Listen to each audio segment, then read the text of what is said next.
Here are the top 10 places visit in Paris, each carrying echoes of love, art, and forgotten time. 1. Eiffel Tower. She's an Iron Lady, elegant and cool. Eiffel is a tower that you cannot see anywhere else in the world, made of iron. She gets her surname from its creator, Gustave Eiffel. Gustave Eiffel was nicknamed the Magician of Iron because he played with iron so beautifully. Eiffel Tower is located in the Champ de Mars district of Paris. Climb or just watch its beauty from anywhere in Paris. Don't just look at this extraordinary beauty. Smile at her and remember love. Watch a movie before or after your Eiffel visit, such as Eiffel, The True Legend of the Eiffel Tower, and more. Climbing up the tower for a bird's-eye view of Paris will quicken your heart. As the sun sets and the city lights begin to twinkle, the magic of Paris becomes even more captivating. Here's a suggestion. While gazing from above, don't forget to make a wish for your loved one. Because here, romance has the power to make wishes come true. And remember, when the sun sets and the lights of the Eiffel Tower start to shine, it's not just a tower. It's also the light of your love.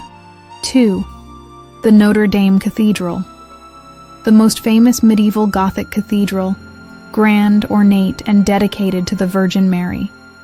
It is truly one of the most beautiful cathedrals you will ever see. In the 19th century, due to its neglected state, city planners wanted it demolished. To draw public attention, Victor Hugo wrote The Hunchback of Notre Dame, which played a major role in saving and restoring the cathedral. The novel was later adapted into a musical, further increasing interest in this iconic monument. There are famous gargoyles on the upper part of the structure. Gargoyles are mythological, scary-looking creatures. According to a legend, they are stone at daytime, but they become alive nights. But their main task is to drain the accumulated water in the structure of its various parts. Usually it is seen in medieval Gothic architecture. The church has a very large bell. Its name is Emmanuel. Its weight is 13 tons, and its rammer weight is 500 kilon. In addition, it is the oldest bell of the church. Emmanuel is rang out in just important cases like Christmas, Easter, Pope's visit.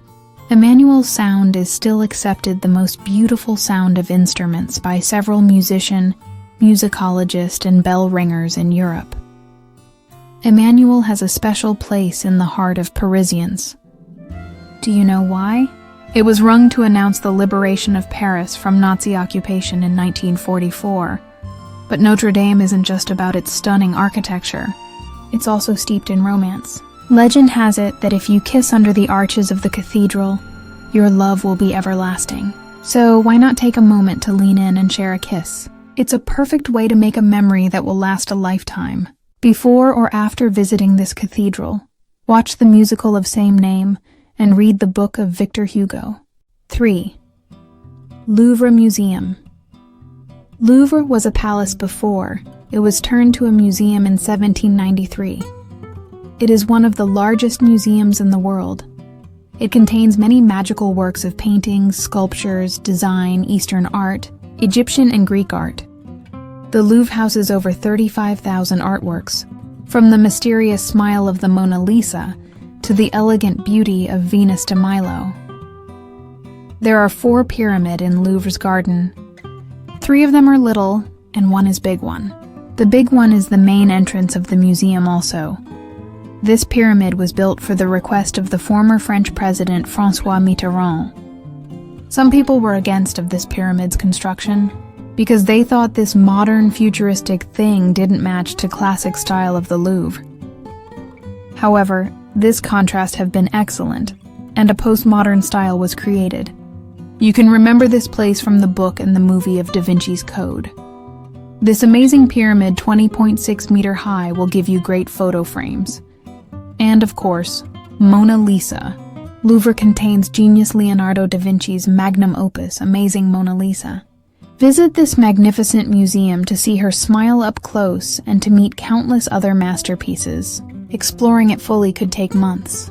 If you're an art lover but short on time, be sure to reserve at least a full day for this museum. At the end of your time in the Louvre, stroll over to the Seine River to watch the sunset. The historic structure of the Louvre glowing under the lights will provide a perfect backdrop for a romantic evening walk. Before or after visiting this museum, watch the movie The Da Vinci Code and read the book of Dan Brown. 4. Arc of Triomphe, Champs-Élysées, Concorde Square. Arc de Triomphe is in the middle of Charles de Gaulle Square, formerly named Étoile Star Square. The construction of the building started to begin on the orders of Napoleon Bonaparte in 1806 and was completed after 20 years. It symbolizes the military victories of France. The view of Paris from here is breathtaking. If you trust your stamina, you can climb to the top and enjoy a stunning look at the Champs-Élysées. Oh, Champs-Élysées. May it be the most famous street in the world? Or is Fifth Avenue in New York more famous? One end of this avenue is Concorde Square, and the other one is Arc de Triomphe. You can get off the metro station Concorde and walk to the other end, so Arc de Triomphe. Or get off the station Charles de Gaulle, the boulevard where Arc de Triomphe is located, and walk down to Concorde Square. And you are in Concorde Square. This square is one of the most important symbols of Paris, even France. Concorde have witnessed many important historical events. The guillotine was used in this square during the French Revolution first. Many important historical figures like Marie Antoinette, 16th, Louis and Robespierre have been executed in this area. And 1119 people have been executed in this square. The square is quite large. Palais Bourbon is on the one side, Juilliers Garden is on the other side, and Champs-Élysées path. Louvre Museum and Madeleine Church are very close also. There is an obelisk in the middle of the square. Luxor obelisk is a gift from Egypt to France. It was brought to France in the 1830s from the Luxor. Obelisk has Egypt hieroglyphs. 5.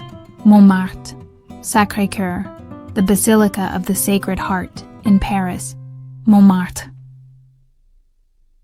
This is the neighborhood that famous film Amélie, as Audrey Tautou in the main role, was taken. This is the area some famous writers and painters such as Céline, Picasso, Van Gogh had been lived once upon a time. It is one of Paris's most intellectual place. You can go to a dreamy world among the works here, and you can also ask for your portrait to be made. After leaving here, walk down. You will reach Basilica of Sacré-Cœur, which is one of the most famous buildings in Paris. The basilica features Neo-Byzantine and Romanesque influences, and its silhouette is easily recognized across the city thanks to its white travertine stone. 6. Moulin Rouge. Moulin Rouge, perched at the foot of Montmartre, is Paris's most iconic cabaret, famous for its vibrant can-can performances. With its bright red windmill and dazzling shows, it captures the spirit of the Belle Époque. Elaborate costumes, lively music, and dazzling choreography create an unforgettable Parisian night. Before or after your visit, watch the 2001 film Moulin Rouge, the movie that made the venue famous once again. 7. Palais Garnier. Palais Garnier is an architectural masterpiece. In the late 1890s, a chandelier counterweight broke loose and crashed into the audience, killing one person. This tragic incident was later transformed into a dramatic element in Gaston Leroux's famous novel, The Phantom of the Opera, which drew heavily on the atmosphere of the opera house. The architect behind this extraordinary building was Charles Garnier. He was undoubtedly a genius. This stunning neo-Baroque structure was his first major work. If you are in Paris, be sure to visit this magical place and follow in the footsteps of the Phantom of the Opera. 8. Palais Versailles, a historical French castle with 1,300 rooms. Nowadays, it is a museum, and of course cannot be visited whole. Palace is 25 kilometers outside of Paris. You can go by metro. Buy your ticket from internet to save your time. Here you will see Marie Antoinette's glory life before she was executed by guillotine. You remember this lady from her unforgettable words, "If they have no bread, let them eat cake"? By the way, a little detail. Some historian says she never said this. 9. Luxembourg Gardens. Do you like green? Then you are invited to a magnificent oasis in Paris.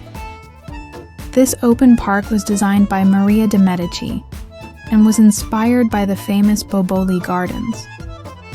The park contains countless statues, fountains, victories, a chess corner, a carousel, and areas where children can have a pleasant time. Just walk distance to Boulevard Saint-Germain and the Pantheon.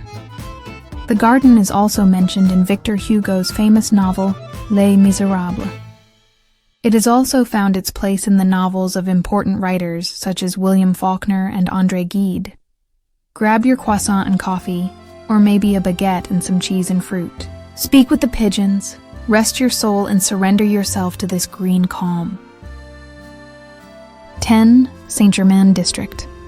Let's talk about your passion for literature and philosophy. How about meeting the memories of historical names such as Jean-Paul Sartre, Simone de Beauvoir, Albert Camus, and even Picasso? This idea is really exciting, to walk on the streets full of their memory and take a break in the cafes where there's favorite places once upon a time. It is a must-see district with its small, charming streets, old historical houses and historical cafes where Parisian intellectuals once met to drink coffee and conversation. It has a very nice ambiance, especially for art and literature lovers.